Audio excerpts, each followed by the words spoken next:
Bonjour à tous, je vous présente 5 choses à savoir sur le Mazda CX-5 2026.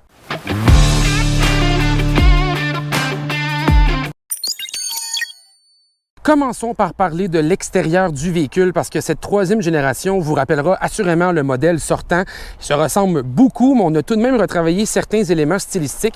On a les nouveaux phares à l'avant ici, également la calandre qui a été retravaillée.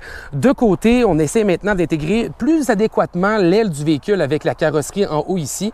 Et on a aussi revu les roues dans la gamme. Vous regardez les roues de 19 pouces qui munissent l'équipement de la version GT Premium, mais vous pouvez aller chercher des roues de 17 pouces dans la version GX d'entrée de gamme. À l'arrière, on a refait les feux ici. Et on a revu aussi le logo au centre qui a été remplacé par l'appellation Mazda simplement, donc assez simple comme changement. Ce qui est surtout important de savoir, c'est les dimensions du Mazda CX-5 qui ont largement augmenté avec la nouvelle génération.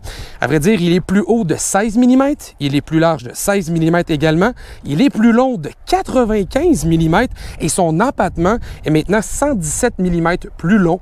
Et ça, clairement, ça augmente l'espace disponible à bord du véhicule.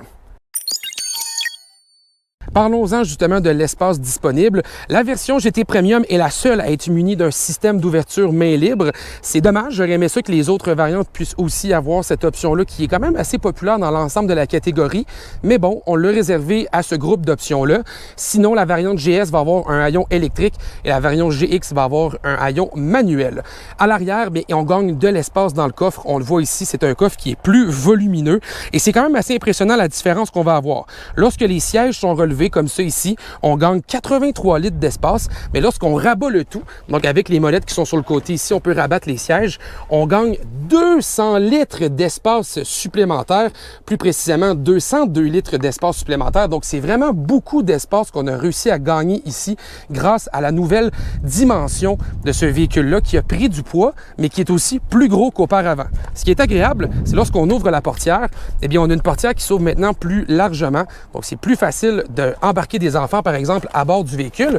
Et lorsqu'on replie les sièges, encore une fois, comme ça ici, et bien là, on découvre encore plus d'espace pour les jambes et pour la tête des occupants. Donc ça devient quand même un argumentaire intéressant parce que le Mazda CX-5 n'était pas réputé pour son espace à bord très volumineux. Et là, on semble avoir corrigé le tout avec cette nouvelle génération. Parlons maintenant de l'équipement à bord du Mazda CX-5. Vous regardez des sièges en cuir dans la version GT, même dans la version GT Premium aussi. C'est des sièges qui peuvent venir en caramel ou en noir. Pour la version GS, ça sera des sièges en simili-cuir avec 2 options de couleur. Et pour la GX, ça sera des sièges en tissu. Ce qui frappe lorsqu'on prend place à bord, eh bien, c'est l'écran d'infodivertissement qui est maintenant de plus grande taille. La version GT Premium a le droit à un écran de 15,6 pouces. Le restant de la gamme et même la version GT régulière va gagner un écran de 12,9 pouces. On a retiré la molette de sélection qui était auparavant connue chez Mazda pour naviguer à part du système d'infodivertissement. Maintenant, tout est tactile et on voit vraiment une différence dans l'approche du constructeur.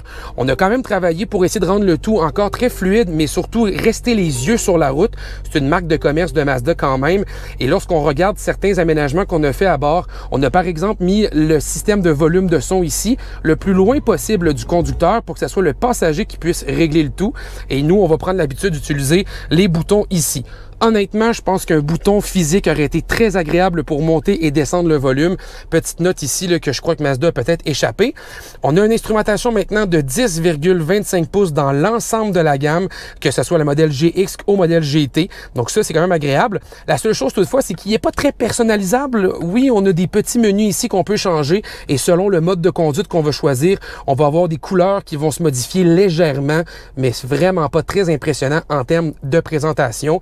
Mais on voit quand même que Mazda a mis à jour du moins l'habitacle du Mazda CX-5. On conserve encore une fois une qualité d'assemblage qui est plus élevée que la moyenne du segment. On a des choix aussi qui sont assez raffinés à bord. Et comme je disais un petit peu plus tôt, on a gagné aussi de l'espace à l'avant. On a plus d'espace pour les jambes, plus d'espace pour les épaules aussi. Donc franchement, la cabine en tant que telle, on conserve ce que Mazda sait bien faire, mais on ajoute quelques côtés pratiques et technologiques qui, selon moi, agrémentent l'expérience à bord. Parlons maintenant de la mécanique à bord du Mazda CX-5. C'est une mécanique qu'on connaît trop bien chez le constructeur automobile. On parle d'un moteur 4 cylindres de 2,5 litres qui est muni d'une transmission automatique à 6 rapports. On parle de 187 chevaux et 186 livres-pieds de couple. Et c'est correct en termes de performance. Le Mazda CX-5, dans cette variante-là qui n'est pas turbo, offre une puissance qui est honnête là, pour un produit dans le segment. Ce qui me déçoit un peu, puis je vais vous expliquer pourquoi je suis un peu déchiré, c'est qu'on n'a pas osé ici avec le Mazda CX-5 de nouvelle génération, surtout si on le compare à d'autres modèles dans l'alignement. Tu sais, si on prend par exemple un Honda CR-V, bon, de série, on a un moteur 4 cylindres, 1.5 litres turbo, une motorisation qu'on connaît aussi, qu'on n'aime pas beaucoup nécessairement chez RPM, mais on a au moins dans l'alignement la version hybride qui est disponible et qui rend le comportement routier beaucoup plus adéquat. Le tout nouveau Toyota RAV4 vient d'arriver sur le marché avec une motorisation hybride de série dans le véhicule. Et là, Mazda revient avec cette nouvelle génération-là avec un moulin qu'on connaissait depuis longtemps. Il est fiable et c'est pour ça que je suis un peu déchiré ici, c'est qu'on connaît bien son historique, on sait que c'est un produit qui a fait ses preuves, mais quand même, en termes d'évolution mécanique, il n'y a rien d'impressionnant dans le nouveau Mazda CX-5, d'autant plus qu'on a retiré pour le moment l'option du moteur turbo. À noter que Mazda nous a confirmé qu'une variante hybride sera lancée l'an prochain. C'est une version hybride qui devrait être munie d'une mécanique Mazda. Donc, on ne va pas faire comme le Mazda CX-50 et utiliser une mécanique Toyota à bord d'un véhicule Mazda. On a vraiment refait un groupe maison qui devrait être lancé avec le CX-5 dès l'année prochaine. Donc, à voir et à suivre. Mais pour le moment, on peut se fier au bon vieux moulin 4 cylindres de 2,5 litres pour propulser le véhicule. La dynamique du véhicule a changé aussi derrière le volant, je trouve. On a une conduite qui est précise à la signature Mazda, mais comme l'empattement est plus long, on a un véhicule qui est encore plus précis selon moi et la suspension qui a été recalibrée fait aussi un très bon travail.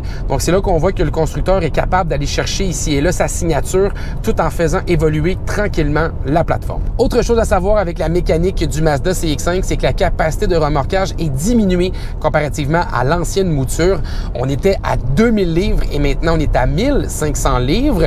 J'ai essayé de comprendre pourquoi, parce qu'on a la même plateforme. C'est un véhicule qui est basé exactement sur une plateforme similaire.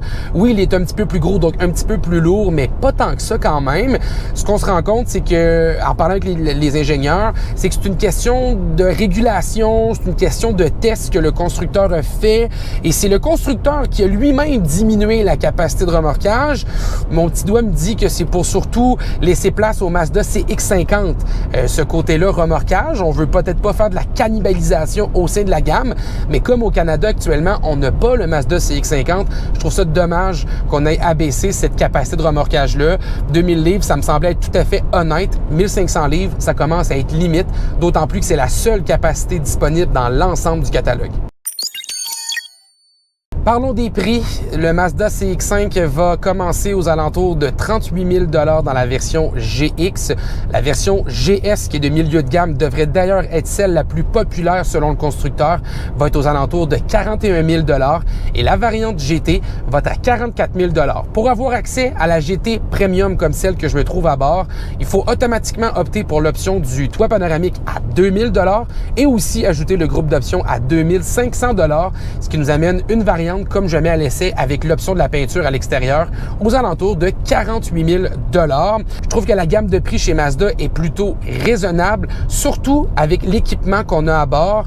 Lorsqu'on compare le Mazda CX-5 à d'autres véhicules qui ne sont pas hybrides, on se rend compte que les prix sont réalistes pour le segment et Mazda s'attend à avoir un certain succès avec ce véhicule.